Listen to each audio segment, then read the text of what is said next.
Welcome back to the Dubya, a show about sports and George Bush. No, I'm kidding. A show about politics and the WNBA.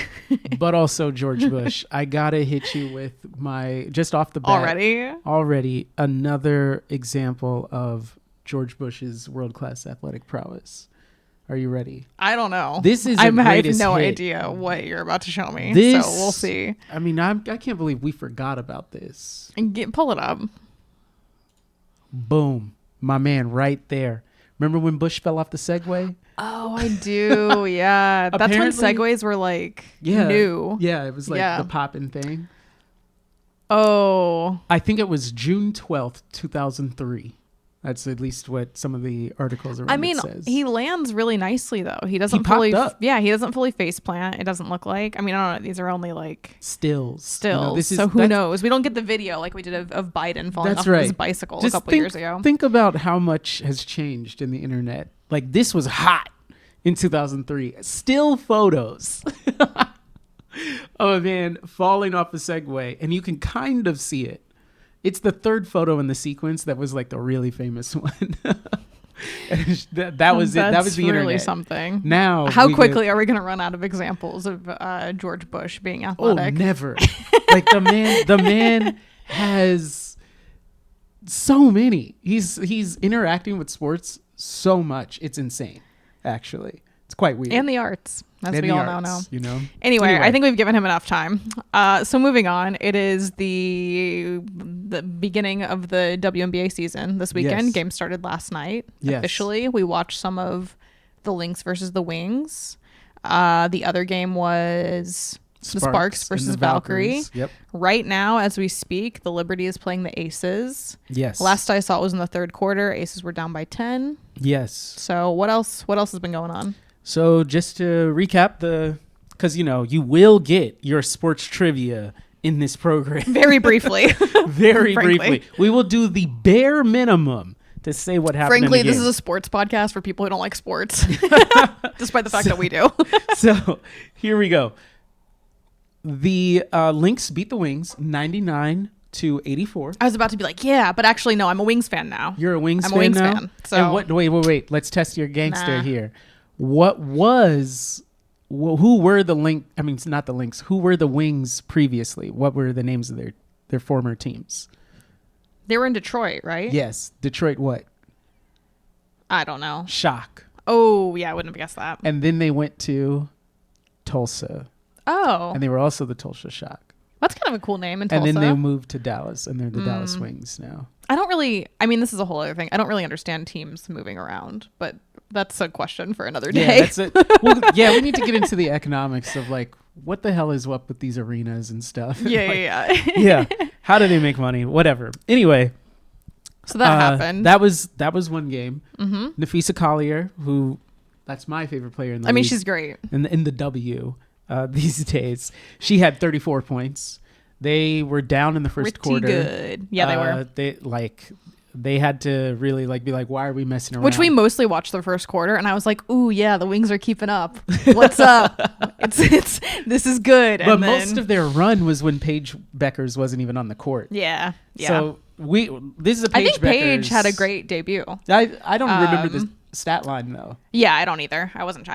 I wasn't paying attention. But I noticed she was playing with like a little bit more smoothly, with a little more confidence than what I saw in the preseason. She missed a lot of shots. Sure, it was hard, it was actually hard for her. She got some of them in though. Eventually caught the rebound, got them in. So yeah, her first points were off of a missed shot. I know. I was like, ooh, she was probably like, I gotta get this. Yeah, got her own offensive rebound and put it back up.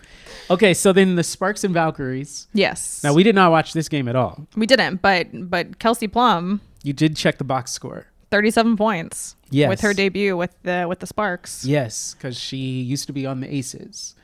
Now that was 84-67. Now speaking of Kelsey Plum, got me thinking, related to some of what we're going to cover today, because what we want to look at is the relationship between how is a league or women's sports more generally, but specifically women's sports, how are they socially reproduced?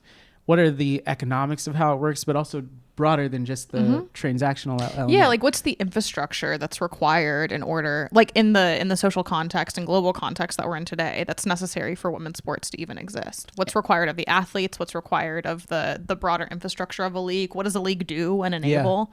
And I think this is a question we'll come back to a lot, but we want to kind of start down that road. Dig into it today. And look into how those conditions of reproduction have changed over time. And will continue to change, and that we shouldn't take for granted the models that are in operation now, particularly around commercialism, as a given. Yeah, I mean, I think especially too, like the W hasn't existed for very long, right? And I think people are generally kind of aware of that, but I think there's still this question of like what came before and also what's going to come after, because I do think we're in a moment of transition of seeing different structures emerge for women's basketball specifically. Yeah, so that brought up for me, when you mentioned Kelsey Plum, that brought up this. I was like, yeah, doesn't she do the dog class? and you were like, I have no idea. I was like, what are you talking about? Looks cool, though. So I had seen it. I was watching something. It was like some sort of documentary. And it was the dog class, which is, she brings in, I believe they're all guards that she brings into a like training camp. Women that are leaving college and going into the W. So she does this, and I had just seen it, and I had never like looked into it though, outside of just hearing about it, that one time. Yeah. So then as soon as we pull it up, the first thing that came up when we Googled it was straight to the Under Armour site, which was blocked. Kind of bizarre. For some reason. It was like the UK website. Oh, okay. And then we pulled up this little article from Just Women's Sports, and she did the dog class again in 2025, right? And it's sponsored by Under Armour. So two-time WNBA champion Kelsey Plum dropped her 12-player 2025 dog class roster on Wednesday, which this was back in April. Yeah, last month. Inviting another generation of college talent to join her at an Under Armour training camp designed to help NCAA athletes transition to the pros. And I was like, interesting. Like that the sponsorship by Under Armour is part of this capacity building of the league, right? Which there are all kinds of camps and things that happen in boys and men's sports. Yeah. But this struck me as being more fundamental to it happening, like sure. Like there's the Nike camp. There are pro-ams that are happening in summers in men's basketball, for example. But something that's like about building the league, right? Being sponsored by the Under Armour and its explicit articulation, I think is a little bit different. Yeah, I mean it's a really fleshed out commercial for Under Armour, which is like the cynical kind of approach, but I mean it's super cool. I think it's like a good thing to have exist, but yeah, it's interesting, and I think gives some insight into how these infrastructures are funded and what enables them to exist within like a global capitalist world economy.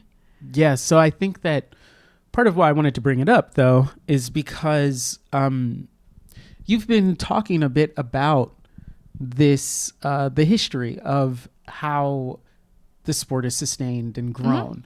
And so I thought like this was an example of that right now, but you had been exploring that in the past.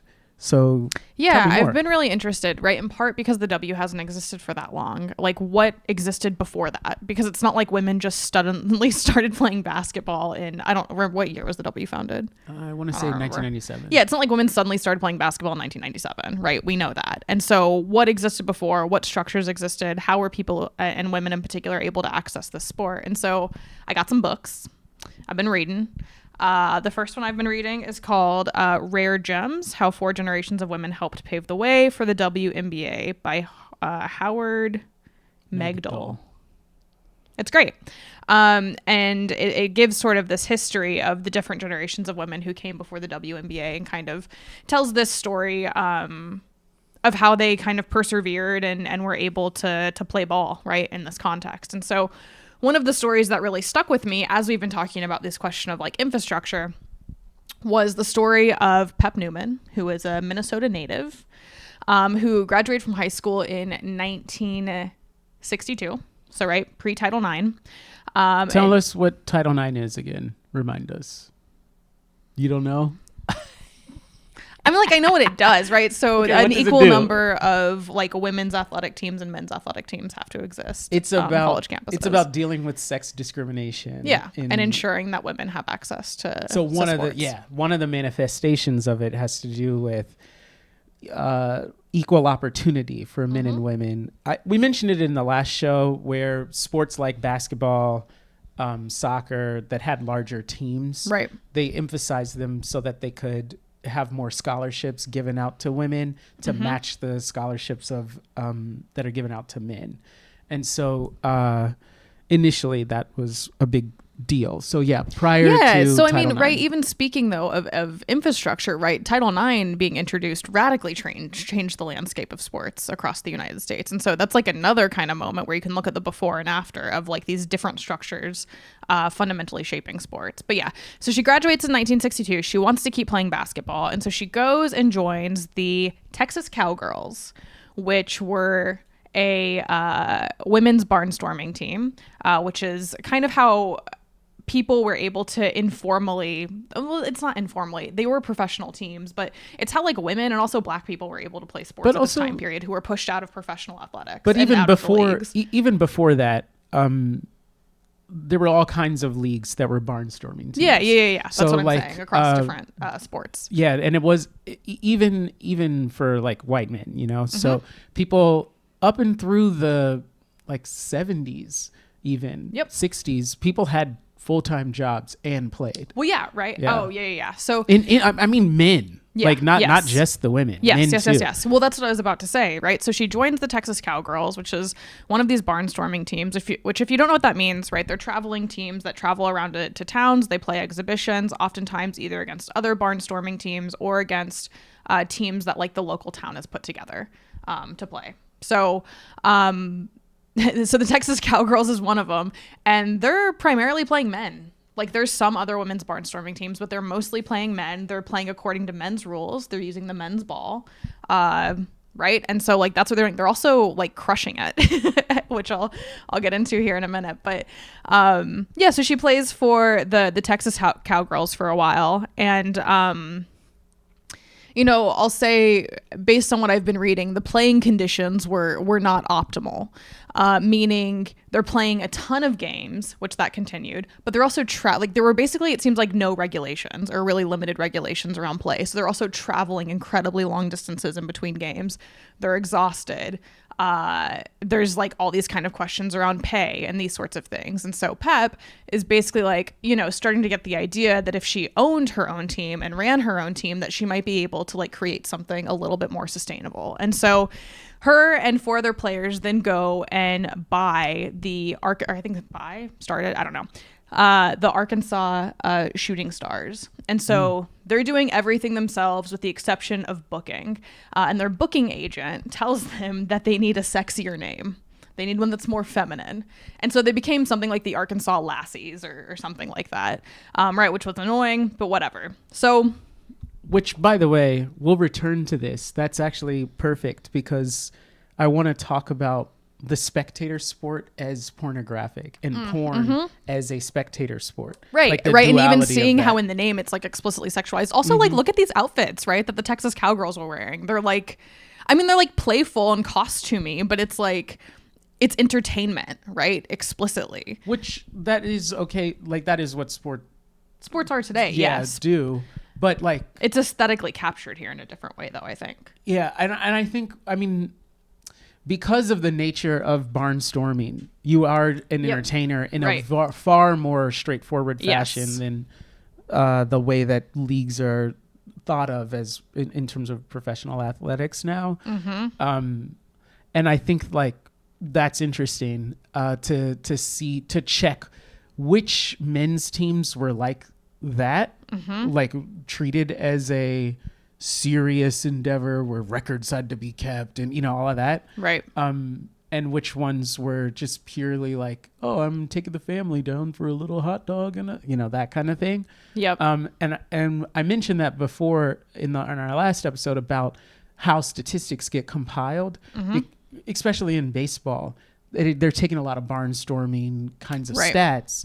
And so the purists around statistics in that field are like, well, these don't count. And it's kind of reifying that division of like whose games were serious and counted, whose don't. Yep. And that was fitted along different identity categories, black people not being allowed to play in certain leagues or other, all kinds of stuff. So I think that's all very interesting. And to have all of this like not be, what could happen, for example, is that the WNBA could absorb all of these statistics as part of its official records, which they totally should do.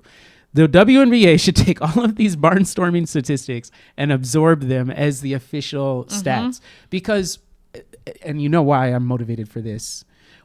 I'm a hater on Caitlin Clark. I like her as a player. It has nothing to do with Caitlin Clark, the player. It's about the fans. It's about the fans, these ignorant fans who don't know anything about the history of the game. I think really ahistorical claims. They make all of these claims and they erase the legacy of all of these women that came before that like fought against incredible odds to play. And we need to honor their historical, like their contributions and their memory. Like, so, and I think, last little thing about that, because we were watching a YouTube about Cheryl Miller, Oh, yeah. This is a person that I had never, until YouTube, I never saw Cheryl Miller play. Right. She's Reggie Miller's sister and was a better player than Reggie Miller. And Reggie Miller talks about how good she was and how she was better than him when they were playing.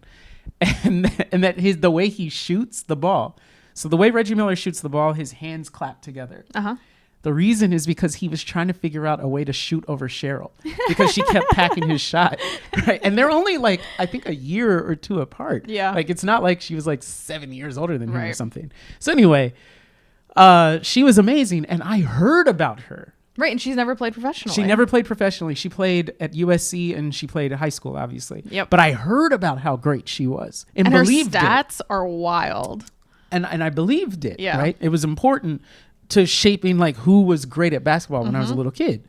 But I never saw her play until YouTube many years later. So I knew about her in the 90s. What was the game where she scored like over 100 points? 105 points in one game in high school. Bonkers. Yeah, crazy. Incredible. But the point there is there's all of these women that have all of these stats that came before that should be incorporated. These stories are important. Yeah, and someone like Pep Newman, who we have here, right? So she buys this other team with other players. They're running the team. They're doing everything themselves, right? And she's also starting to think through how to create more sustainable working conditions fundamentally for these people. So she imposes like travel limitations around how far they're going to travel in between games. She also found out that their halftime performances were getting a larger cut than the players were. And so these were like rodeo dudes and stuff that were coming in to do halftime shows. And so she's like, I'm gonna do the halftime show myself. Seriously. She like grew up admiring the Globetrotters. And so she's like, I'm gonna do all these dribbling tricks. She gets like a glowing basketball and is putting on the halftime show herself. So she's playing an entire game, performing the halftime show, booking the show, like booking everything, recruiting, owning the team, like all of it, right? All of these things in order to play, to be able to play the sport that she wants to play, right? So then in 1973, she starts a new team called the Arkansas Gems. And that's where she was really like doing everything kind of start to finish. She had started implementing some of this with her previous team that she owned, but with this last one, she was doing everything, right? And they were also crushing the other teams that they were playing. So in 1980, there was a period of time where they only lost 2 out of 163 games. She scored like 300,000 points over the course of her career. Yeah, that's going to be in the WNBA stat and that book was now. Before the 3-point shot existed. This is the new WNBA stat book. You ain't putting up 300,000 points, Caitlin. Sit down. Yeah, it's like right. And also, to be clear, right, there's all of this stuff, women's sports aren't profitable. Her business, which was running her team, ran a profit for 25 years. Wow. Not that matters to us. No, I don't care. As but within we don't have profit in command on this show. No, Profit we don't, right? But it is a command. signal within the social context that we exist in that it's valued. And so this narrative too that we hear around like nobody likes women's sports, nobody's ever liked women's sports is just it's not true. It's not true. Lie. It wasn't true then. It's not true today. It's that we've been conditioned and programmed, and there's social structures in place to disincentivize people from investing in women's athletics. You know, so. Yeah. So I think that brings up a couple of things. Number one, I was doing some research about this, like while you were looking into this Rare Gems book and that history, I was looking into something I was thinking about with like why there's something particular about basketball as a sport, I think, that lends itself to marginalization culturally in the United States. I mean, because it's a game that's often associated with city life. Yeah. So the types of people that played it were always different. So early on in the game, on the men's side, a lot of the early players were Jewish. Yeah. And it was understood to be a Jewish game full of all these shifty, crafty, every That's kind so of anti-Semitic slur that you could think of, they applied to basketball. So before it was stereotyped as black. Before that, it was stereotyped as Jewish. And so a lot of the players prior to 1960 or so, a lot of them were Jewish. That were like the dominant stars, right? And so there's this kind of baked in cultural bias against who's playing the game, right? That still informs how it's talked about today. Yeah, and for both men and women, and I think there's something about that. I don't know. I'm on a kind of a journey to figure out what that all is. Historical context of the sport. that lends itself to it's because it's different than U.S. football, for example. The way that people talk and think about it is different. Yeah. And I want to over time explore what that means. So I think just this idea of the history building to today, and that we need to learn more about that, I think is it does. Crucial. And that reminds me, thinking about the history, I keep thinking about these glowing basketballs in this halftime show. And I clock the halftime shows at basketball games, you could say. Last year we were watching a lot of NBA games, and this old man stacking chairs, climbing chairs, the stair checker, really stuck with me. I was so scared every time I saw him on TV that this would be the last time. Yeah, this would be the last time we see that brother. Yeah. But with that said, the halftime show of the Lynx and Wings game was sick.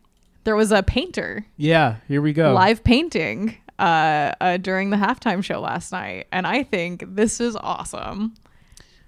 Yeah, what I didn't know when I was watching it is that she's painting the face upside down. Yeah. Which I was like, I'm curious. You're like, what's going on there? Why that's happening. But this is in Dallas, so it's Paige Becker's first game, and the painter, who is Anika Wooten, is painting a picture of Paige Becker's. So it's kind of. She got a cool outfit on. She's painting. She is in like a performer kind of onesie type thing. I mean, genuinely, I think this is actually extremely cool to do public painting as a halftime show. No, which, to be clear, this is much cooler than a lot of the WNBA All-Star halftime show from last year. Yeah, that was a mess. Right? Which was Pitbull. Yeah, here we go. Mr. Worldwide. Mr. Worldwide himself. Is that what he's called? That's what he titled. That's what he named himself, Mr. Worldwide. Yeah, and we're about to see what that is like. Now, before I play this, cue it up for the audience. What's about to happen? What are you? I don't know really what's about to happen. Why did you put pick it into this? words? I didn't pick it. I actually don't know how I came across this. I don't remember. I do have an interest in halftime shows. You do. I don't know why. It's just something about what do you do with an intermission? With an intermission to the main event that's gonna be entertaining and whatever. And it just feels so random and bizarre. So yeah, I actually don't remember how I came across this, but I don't know. Pitbull is just He's a guy. funny. I don't know. I think he's a reactionary. I'm probably. I don't know. Sorry Okay. if you're not. All right, here we go. Get it off. Please. No, this isn't. That's not you? No. It's just like, I get it, right? You're doing halftime for a women's sports league. So you're like, yeah, I got to talk about women and how they're like powerful and strong. But like the vibe of that, you know who would have been sick for them to have for the halftime show? The High Women, The whole. which is a country group that has really cool, way cooler politics than that. Yeah. That was insane. So you get a sense. I think it's relevant though to what you were talking about, where Pep was doing the. Please draw that connection, because I'm at a loss now. She was doing the halftime show herself. I know, which is better than what we just saw. Yeah, apparently she was like juggling basketballs and like adding an apple in, taking bites out of the apple while she's juggling. Like, yeah, that's better. That's way better than Pitbull. Pitbull's like terrible rapping. Yeah, that was ass. Seeing women just like bend over. Yeah, Like, that was- single moms doing everything. Yeah, twerk.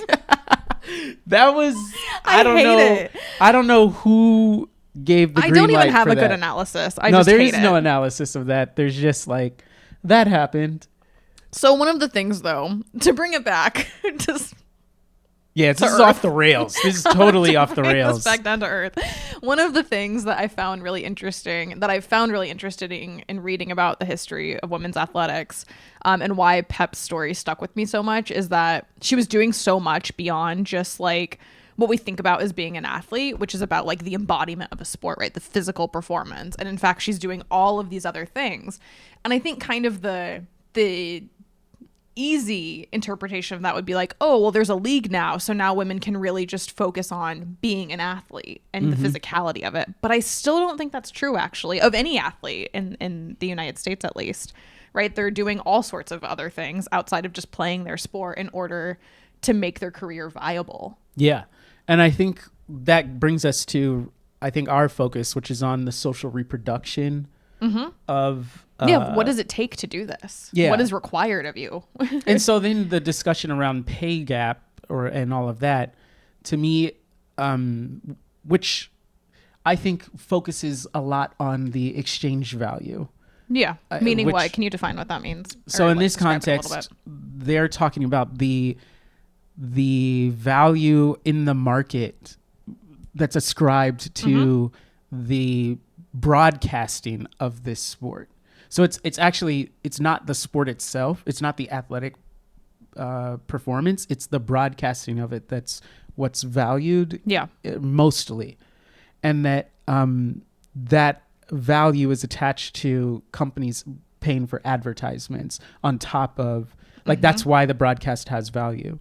So it's a bit like, I mean, I haven't read this book, but Communicative Capital, Capitalism. Volume 1 No, by no, Marx. no. Communicative Capitalism by That's not a Jody book. Dean. It's an article, right? Yeah. I still haven't read it, but it's an It's example. really short. You should. I mean, I think I read it like 7 years ago or something like that, Anyway. but I don't remember.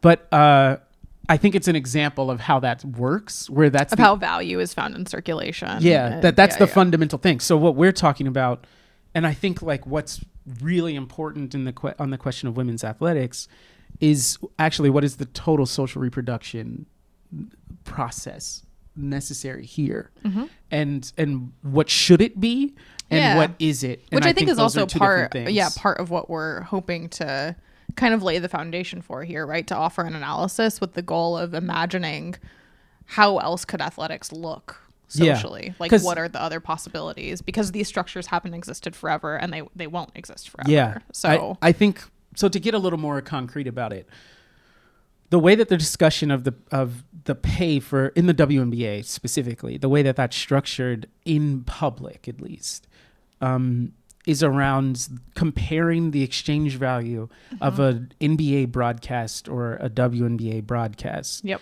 And it is particularly in relation to advertising dollars and the the broadcast revenue itself, like the licensing revenue Yep. that the broadcaster pays the league in order to have the rights to broadcast, right?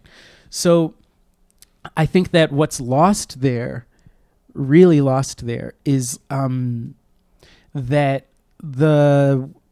like as you were saying, that there's so much that goes into them actually being able to play, and that's not what's being compensated. Right. So for the WNBA players, that they're fighting for the actual the pay to allow them to physically play the game. Yeah, like, right. To reproduce themselves as athletes. Yes, but then the argument is structured around the exchange value in the market of the broadcast. Exactly. And I think those are two. Right. So to be clear, to even be like more specific, if you're feeling a little lost, right? I think what you're saying is the discussion around the pay gap often comes down to arguments for higher pay for women's athletes that say we want to be paid for the value that we create, and then essentially like the misogynists will come in and say, well, no, actually you don't create any value because according to this broadcast value, you're actually losing money and you're subsidized by the NBA. Or whatever the they argument have that to often say. gets made. It doesn't even matter. Whatever. They say all kinds of stuff. Yep. But the commercial interests will dictate a lot of what's happening, and that's not just in the WNBA. Like even right, so it's also like no one's interested in women's sports, therefore it's not valuable. It can't generate any sort of value. Or it doesn't have the communicative capital, right? Exactly. Potentiality, yep. or actuality, because the whole point is that old argument from the 70s that television makes people. Do you remember this? No. All right. Well, it's a like classic media theory thing where the television produces people. Oh, sure. And that's like you are the product of the thing. And so the bigger the audience, the more value it has, all of this, which has been supercharged and challenged by the attention economy of social media, which is underpinning the valuations or the underpinning processes for valuing these male teams, for example. But we can get into that. But I think the challenge here, man, you keep recapitulating things that I'm saying, and then I get lost because I can't figure out how to say the thing. You're like, yeah, what he's saying is, and I'm like, well, I've forgotten now. No, I think what I'm trying to say is that the fight that the WNBA is having is, like I said, much closer to what it takes to like a subsistence fight. Yes. When we're talking about the subsistence wage for an athlete, that includes off-season training. Yeah, meaning like off-season training. How much rest do you need? Trainers. We're talking about trainers. What kind of nutrition? We're talking about nutritionists. There's a lot that goes into reproducing someone able to perform at peak physical performance throughout a season. Yep. And like they're not compensated at the subsistence level for an athlete. Which is why so many of them go overseas to play. Yes. Right, where they can get significantly more lucrative contracts. Right, but then they're also playing year round then. Yeah. And also that was the impetus for the Unrivaled League, which was the 3-on-3 league that also had a 1-on-1 that just tournament. finished their first season, right? Yeah, they just finished it before this yeah, season. So I don't remember what the average pay in the W is right now, but I know that the contracts for Unrivaled, I think the base pay, I want to say, is like $220,000, which is significantly more than the average pay of the W. And so part of that is like, okay, great. How are they doing that is one thing that I'm curious about. And so I spent a little bit of time yesterday reading about how they've structured that league to create more, I don't know how to put it, like to enable higher pay. Yeah. And it had, first of all, there's less players. Yeah. Second of all, they have equity shares in it. Third of all, I think it's a testament to how broadcasting sports is changing. Yeah. Because the idea, going back to what we were talking about earlier around stats, right? That there's like the legitimate, serious games and then all the other frivolous stuff, right? Well, in the attention economy structured around all this consumerism, they got streamers making leagues and stuff. Yeah. Just it's not some like serious league. It's about championships and whatever that like sports people tend to talk about, right? None of that is happening in these things, but yet they're getting massive audiences and growing audiences. So we'll talk about that, I think, in the future with more concrete examples. But the point is, all these arguments by these bozos who are making these misogynistic arguments around the broadcast revenue and all of that, your time is coming. Because the fundamentals of attention and communicative capitalism, it's constantly changing. And there are geopolitical realities, like with all this tariff stuff, the shifting role of China and the ability to make all this junk that people can sell and buy. Like this thing may not hold indefinitely. And I think they've puffed out their chests around this misogynist argument around audience and all this stuff. And there are strong headwinds coming for the audiences of all of the established leagues, including the NFL. Even. So I think like you can't take the historical conditions for granted, not just in the context of the sports, but in the context of capitalism. Capitalism exists in a specific historical situation, and that situation might be changing, and it may have already changed, and we may be in the midst of something emerging. And I think that is brings me back to the WNBA question of, well, it's not even so much do you have professional athletes. I think that's actually good to have like people that focus on advancing human performance physically. But why do we have that socially, and how are they reproduced? And to what end? Yeah, exactly. And so the WNBA athletes are really in this question of like, what does it take to materially reproduce an athlete? Yeah. And just on like real raw day-to-day kind of levels.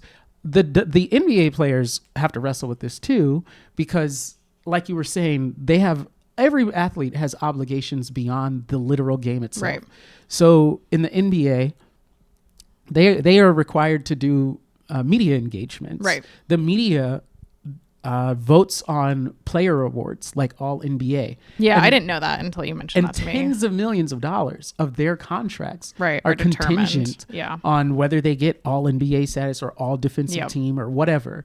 And so the relationship between the reporters, many of whom can't pick up a basketball, let alone understand the game for real, the relationship between the media and the players, many of whom are racially different, by the way, media figures being white, a lot of the players being black, it gets really contentious. And so again, it's a testament to, it's not just about what's happening in the game. Right. That the reproduction of this industry goes far beyond just the broadcasting of the game. Yeah. Like there's actual material dynamics. And what makes a player viable as suited for the league, right? Goes beyond whether or not they're a good player. That's right. Because again, right, which is really, really complicated thing, right? When we live under capitalism, it's not simply going to be about if you're good at the sport or not. It's going to be about all these other questions, because like you're talking about the broadcasting deals, like value is generated through other means. Yeah. Okay. See, I might be hungry or something because I'm dancing all around the point. No, it's all good. I'm coming back now, though. I'm catching my wind now. So remember I was saying all this stuff about basketball and how the types of people that played were often from marginalized. Yeah. So all of this, like, because sports are tied to commercial interests, and that the commercial interests reflect cultural assumptions. Right. So that's part of what I'm saying, is that when you are culturally devalued, that's going to express itself commercially. Yes. And so the idea that sports or anything, frankly, is about merit, right, which is part of the misogynist argument against the W. They just make arguments that they suck. Yes. And that they have no merit. It's not just that they don't have value in the sense of smaller audiences, even though the NCAA tournament, the women's game, has been beating the men's game, but whatever. Set that aside. They're making the argument that they just are terrible at the sport, whatever, right? Mm-hmm. And these arguments are attached to certain cultural values around what a woman should be doing. And this is where I think things get complicated, and I'll try to make it like as simple as possible. But I think like set aside the question of the W in women's sports.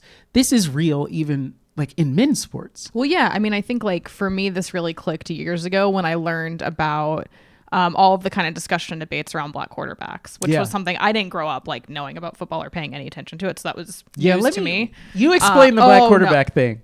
No, absolutely not. I'm absolutely not going to do that. You heard it from me first, I'm absolutely right? not going to do that. You're going to talk about it. Cook. No. But learning about that, right, emphasized to me that whether or not a player is valued is not simply about whether or not they're good at the sport. There's all these racialized, gendered assumptions that get placed onto someone that determine also like what they're allowed to do on the field, as well as their what is seen as their sort of commercial value. Mm-hmm. Yeah, no, I thought you cooked right there. That is the essence of what I know the essence of the issue. I can't talk to you though about the particularities of you don't know who Randall Cunningham is. Black style of play. You don't. She doesn't know who Randall Cunningham is. I don't know enough about it. I do know that white quarterbacks were seen as like intelligent. Black quarterbacks were like, well, they didn't exist, right? Because the quarterback was seen as like a position that required a level of intelligence and that black people were assumed to not have. Am I correct there? Right. And black players were seen as like physical and or just natural. Whatever. Yeah. Or just, so whatever. that's the extent of my knowledge on the black quarterback. Yeah. So I think like it's kind of like Jack Johnson in boxing. There, like back in the day, like under slavery, all the way out until the last century, the assumption was that white men were physically superior to black men, which that's really interesting. If you asked that now, people would not say that. The general person on the street would not be saying that. No. But when Jack Johnson, the boxer, beat a white boxer, this was like unprecedented, crazy stuff at the time.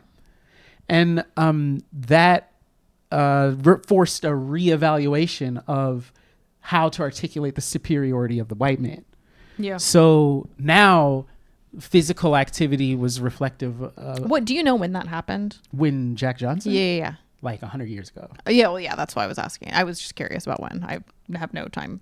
Yeah, like a while ago. Boxing. Like a long time ago. More than 100 years ago. I was like pre or post like Nazi race science? Before. So, because Joe Louis is the race science period. Yeah. The Nazi period. The brown bomber, he joined Yeah, that's the what army, I was wondering about bullshit. that because of which they used to browbeat Muhammad Ali over. Right. Because he didn't join. Whatever. The whole thing. So the point here is that there was a time when physical superiority was the racialized norm. Mm-hmm. When that was pierced, and it was pierced over and over and over again by Jack Johnson, Jackie Robinson, all these players, the retreat to the quarterback, it became super serious. Because it's not like there was never a black quarterback before. Mm-hmm. There were, but like they really created a wall around it. Yeah. And so then... and the whole point of this is that they created structural barriers for black men to be able to play that position. And it had nothing to do with whether they were good or not. And so it gets into this idea of the lie of meritocracy. Yeah. So which is underpinning the argument against the WNBA, that they don't merit the pay. Right. So then so where we're trying to have a discussion about the social reproduction of the athlete and the context of the athletes, the industry. Which, like, to put a pause on this, one of the reasons that I'm so interested in women's sports is because I think it has the potential to like crack open that question, right? Mm-hmm. To like crack open this issue of how we measure value in society more broadly. Like it gives us an avenue to rethink that, I think, which is why I think there's like more progressive potential in women's sports, like not simply because of like representational or equity issues. That's part of it, but also because of this. Yeah. And I think cause it's not just about the women, right? Like dealing with these questions unlocks all kinds of understandings. And I think that that's going to be increasingly significant, especially because NIL, the pain of college football athletes specifically, but also basketball. The way that, I mean, in many cases, a lot of these people's childhoods are stolen by this process. There's a whole lot of stuff going into it, right? And I think being able to have a serious discussion is, I think, crucial. And then also, bursting this bubble of the meritocracy, to come back to that. Yeah. Because that becomes, like I said, the argument against the WNBA. That was also the argument against the black quarterback. Yep.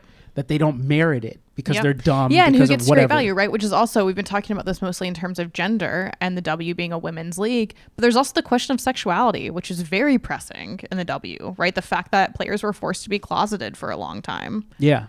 So, and, and who got promoted as the face of the league or whatever. These are commercial questions that aren't simply about whether you can put the ball in the hoop. Right. And I think like that explains part of the resentment against Caitlin Clark, which I personally, that's not my motivation around like the commercial interests and whatever. Like, yeah, we live in whatever the hell this system is called right now, that where those interests are predominant. But for me, like the question is more about the fundamentals of like structurally what drives or what contains people. And that happens. Those processes happen to all kinds of people in all kinds of contexts, not just sporting. Yep. And so, how does what's happening in the sporting context? What does it tell us about, again, these cultural assumptions and norms underpinning the repressive apparatuses like the closet or whatever, or the commercial interests in this stuff? And I think like you bring up the sexuality question. I think that's big. Before we get on that, though, I just want to remind everyone that the NFL paid black former players less money for head injuries, long-term care, a settlement around head injuries than white players. And they had a formula that said that black players had less mental capacity to lose by getting concussions than white players. So they could pay them less money. Fuck these guys. Yeah, absolutely. Like, you know, the idea that this is some meritocracy. Yeah. That like... It's just stop telling your kids this kind of fairy tale stuff, this kind of Candyland nonsense. Yeah. Like, it's not how the system works. It's a lie that's designed to protect the people that own these teams. The people that the power structure, the ruling class power structure that wants you to believe that they have, that if you see wealth attached to merit, then it reifies their position. And the assumption that they deserve what they merited all of this stuff. And it's just shenanigans. So anyway, but you were saying the closet. Yeah, right. So sexuality and the question of that and the way that that's been managed in the W, I think is highly political. And also, like you were saying, instructs us and gives us insight into broader cultural dynamics. And we recently, like last week, I think watched Sue Bird's documentary In the Clutch that came out a few years ago. And it's a documentary kind of about her career as a whole that was made when she was like during her last season before she retired. And in that documentary, she talks about her relationship like to the closet fundamentally and sort of her understanding of that. So yeah, why don't you show us that clip and then we can talk about it. Sure. The minute I joined the WNBA, I felt really comfortable to be gay. And so I didn't come out until 2017 publicly. But I basically came out in 2003. I told Brad, I told my family, my college coaches. 2003 is really the year that I came out, just not publicly. With Sue, it's always a combination of like not wanting to bring the spotlight, but also, you know, saying her truth. We had definitely argued even about, I'd be like, why do I have to publicly come? Like, I'm out. Like, everybody knows. And she would try to be like, well, there's a difference. And where Megan comes from is, like, it's to help people. If people are still being murdered because they're gay, you have to come out. So what stands out to you about that? Or how do you kind of make sense of that within this like broader conversation we're having about? Yeah. So I think like part of it was, or that's not stated in that clip, but is stated elsewhere in the documentary, is the commercial interest driving that issue of the closet. So the way that they were promoting the league, which was oriented towards I'll come back and try to develop this in the future, but it's pornographic in the sense that it's not actual sexuality, but it's the visual representation of a female sexuality that's catered towards male and towards consumption, the consumption of them. But like that's the point, right? And so having lesbians burst that bubble of even though, and what's strange to me is that the number one pornography in the country is lesbian porn. Yeah. Which by the way, we do not care about monetization or any of this stuff. Clearly. Like these YouTubers say corn instead of porn. Yeah, whatever. So that they can have the video or monetize. Man, we don't care. Pornography is I think was what's underpinning that closet creation around the commercial interest driving it, you know? And so that was the first thing that popped out to me about that. And then also there was a New York Times article that came out last week about the closet returning and what that means. And it's in the context of a Pee Wee Herman documentary. That's what they're talking about. But what is the point of that? And I think in the article, it talks about how like people were out in Hollywood, but not out publicly. Right. So it's like those who know. Yep. And like, what are the problems of if you know, right, way of dealing with the sexuality in the context of the closet? And like, what's the line between being closeted and being, if you know? Yeah. And like, and what does that mean? And what are, all of this stuff. And so I think it brought that up to me. But I don't know. What do you think? I mean, pretty much the same thing. One thing I'm thinking about is in other parts of the documentary, Sue talks a lot about how the public perceived her based on like her dress and appearance as sort of like a girl next door, kind of feminine sort of thing. And then she sort of narrates this process of publicly coming out and then feeling like free in a different way to present differently. And I think that speaks to this dynamic of like, of how insidious these logic structures are, right? When you're captured by commercial interests, and how it ends up containing you in different ways. Mm-hmm. And I think like the sexuality question is one of the most potent ones, that it, like demonstrate this, where you have to literally wear different clothes. You have to like the closet changes, you know, right. Like the clothes that you're wearing, and it has a direct relationship to endorsement deals, all of this stuff. And it wasn't, what's weird is the league has always been walking this fine line with this, right? So I remember when I was a kid, Sheryl Swoopes had her own shoe, right?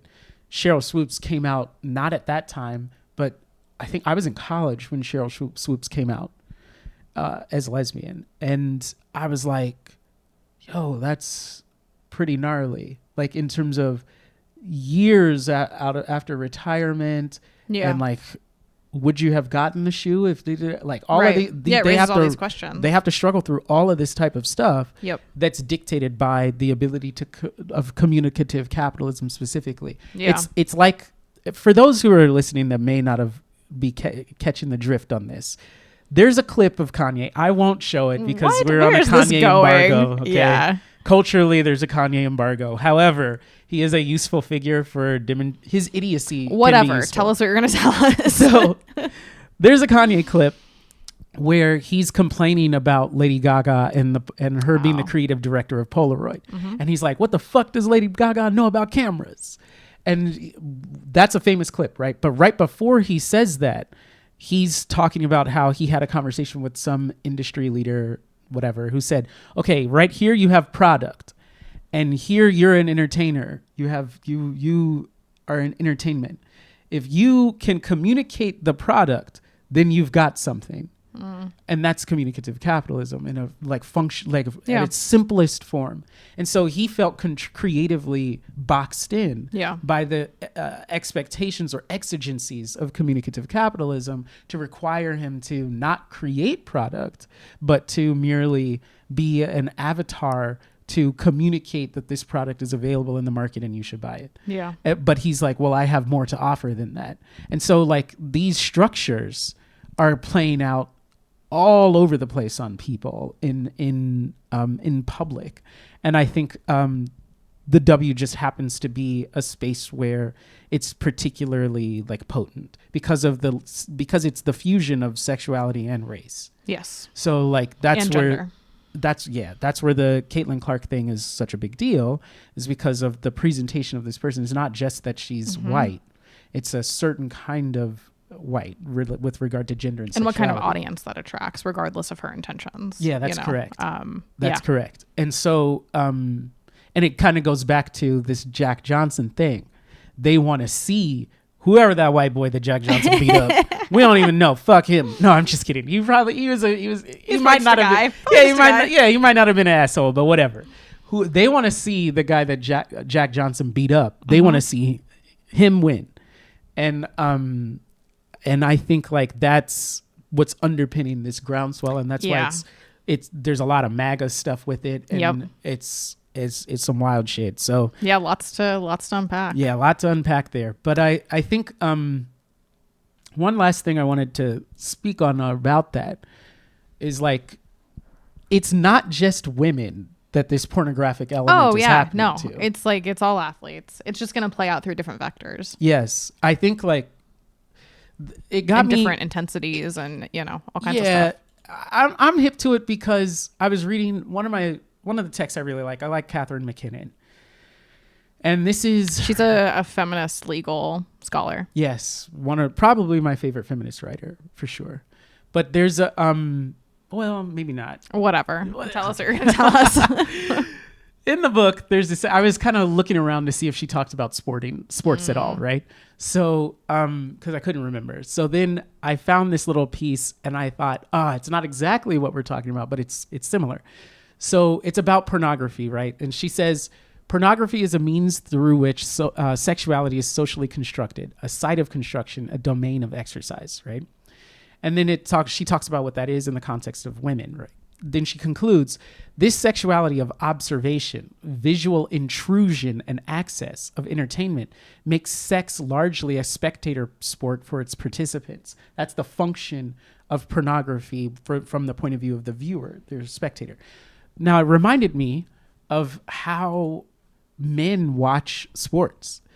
Like the NFL draft, for example, the combine, the way that they talk about these men, especially, it's not just racialized around like these big black men, all this stuff. It's hypersexual, right? And deeply homoerotic, and it's but like repressed. Yeah, obviously.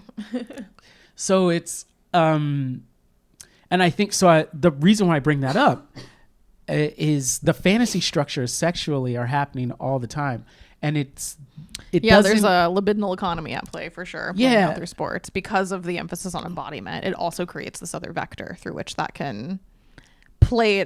Public fantasies structures can kind of run wild. So when these men are watching the NFL as intently as they're watching it, and really talking about these men's bodies, we're watching the Super Bowl, right? Yeah. And I guess, I don't know. I don't really watch it. There was a clip where they compared the size of the linemen on the Eagles now to the size of the offensive line in the late 60s or whatever. Yeah. And it's just about like, look at how big these men are, these big bears out here. I'm like, this is homoerotic. Can we stop the bullshit? Like, can we please? Like, they went to pieces when there was a gay player trying to get drafted, Michael Sam. Mm-hmm. This caused a whole blow up in the NFL. I'm like, but why? Yeah. Then when another player an active player that was successful in the league came out on the Raiders, it was like a little bit less of a deal, but it was still a deal. Yeah. And if you listen to sports discourse, even among the players, the way they talk to each other about stuff, homophobia is like, it's bigger than ever. Like to me, at least, in terms of popular discussion of it, it's ubiquitous now. Yep. In a context of I think also with the W, which granted I haven't been paying attention for that long, but it does seem like I do see a lot of straight players get turned into these like explicit sex symbols in a way that like I don't see happening. Presumably straight. Yeah. Yes. Exactly. Straight presenting, I would say, being turned into sex symbols in like a really explicit, like pornographic way. with magazine Bikinis covers and all and this different stuff, ad yeah. campaigns and everything. And I mean, that's been, I think that happens to all of them to varying degrees. And so it's like, what is the fantasy structure that exists that then? But here's the woman specific element of it. The idea is that women have to do that to be commercially viable. Yeah, exactly. Whereas it's happening with the men. Yep. It's obviously a big part of it, but they're not being told you need to pull your dick out to like Right. get a commercial. Right. That's Yeah. not what's happening. And it's I think it's just revealing so much about the nature of our culture. And I think we need to kind of keep that in mind of the porn as spectator sport, which is what McKinnon is saying, but spectator sports as porn. Yeah. And we're dealing in a society that, again, last thing I'll say, with this censorship with YouTube, right, where you have to say corn, you're living in like a society where there's this public performance of the taboo and whatever in a deeply disgusting, Yep. exploitative, pornographic, gross, Yep. A very prudish society prudish, that's also prudish simultaneously. discursive layer. Yeah. Yep. But like, this is, but then also the idea that transgressing the prudishness is liberatory, is giving itself over to like, or creating a gateway for reaction. So it's like, it's kind of insane because like, again, what we were talking about, the commercial interest here, if we say porn on this video, then you can't get advertising revenue in the future. So it dictates how you even talk about this stuff. Right. And so it's like that's why I think we need to be liberated from the profit and command of all of this. I think that's ultimately the point that we're seeking to make. So to switch gears to wrap up, what's going on in your fitness life right now? I am training for the Army fitness Jesus test. Christ. Why? You should be training too. I train already. I don't need to train for it specifically. Are you sure about that? Yeah, I'm pretty sure. You sure about that? Yeah. So we're going to have a competition. Are we? Kind of. Okay. I'm going to have a competition. You can do whatever you want to do. But I'm going to take the exam in maybe August. I'm shooting for maybe August or September. And it has a few different points. Push-ups, as many push-ups as you can do in 2 minutes. The average for a 30-year-old man is 41. Then deadlift, the average for a 30-year-old is for a 3-rep deadlift is 275 pounds, which I can already do all of that. And then I think it's like a plank, which 2 minutes 31 seconds, they got me. That's tough. That's tough. I got to. And then like a thing with a weighted sled. Yes, the shuttle. Yep. And then a 2 mile run. Yeah. That they got me on the 2 mile run. That's what like I'm training 18 on. minutes or something. Yeah, I got to It's not train on crazy. that. Yeah. So yeah, that's where I'm at in my my fitness journey. What about you?